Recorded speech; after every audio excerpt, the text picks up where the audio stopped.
Permission marketing is the idea of delivering anticipated, personal, and relevant messages that people want to get.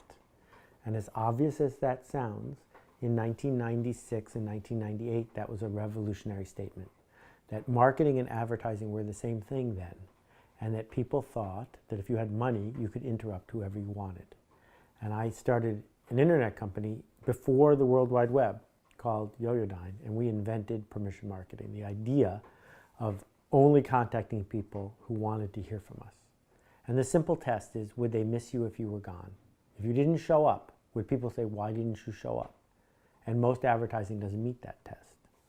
Well, we were having trouble explaining to big companies, our clients were people like American Express and Carter Wallace, why this worked. It would take us months to make a sale. So since I understood how to make books, I made a book about it. What I have discovered was that quite a journey occurred. First, I got kicked out of the Direct Marketing Association because they didn't approve of my heresy.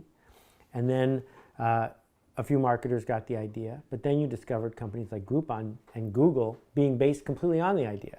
So it has created literally billions and billions of dollars of value. And I'm not responsible for all the email you get in your inbox, but the email you want to get, I'll take a little bit of credit for that.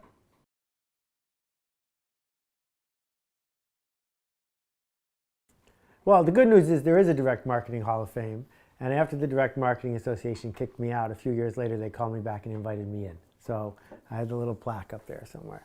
Anyway, you know, this idea that you can build an entity around it, we see it in American politics now far more than it ever was before.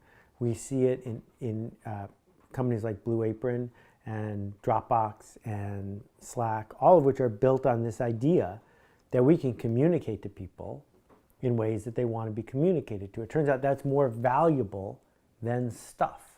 That Amazon's value isn't based on its warehouse. It's based on the fact that 100 million people around the world want to hear from Amazon. I think that counts as a case study.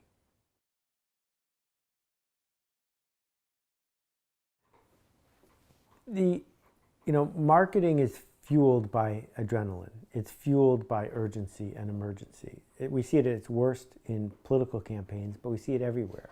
We don't have time to do it right, but we always have time to do it over. We overcome our fear by creating an emergency.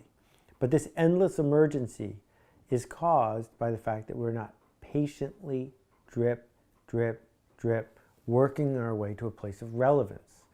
In fact, urgent patience, not hiding, but patiently building an asset, is probably the single most overlooked thing that marketers fail to do.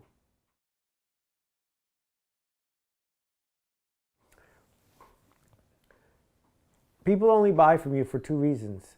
They know you exist and they trust you. Awareness and trust. That's all. The thing about awareness is they're not making any more of it.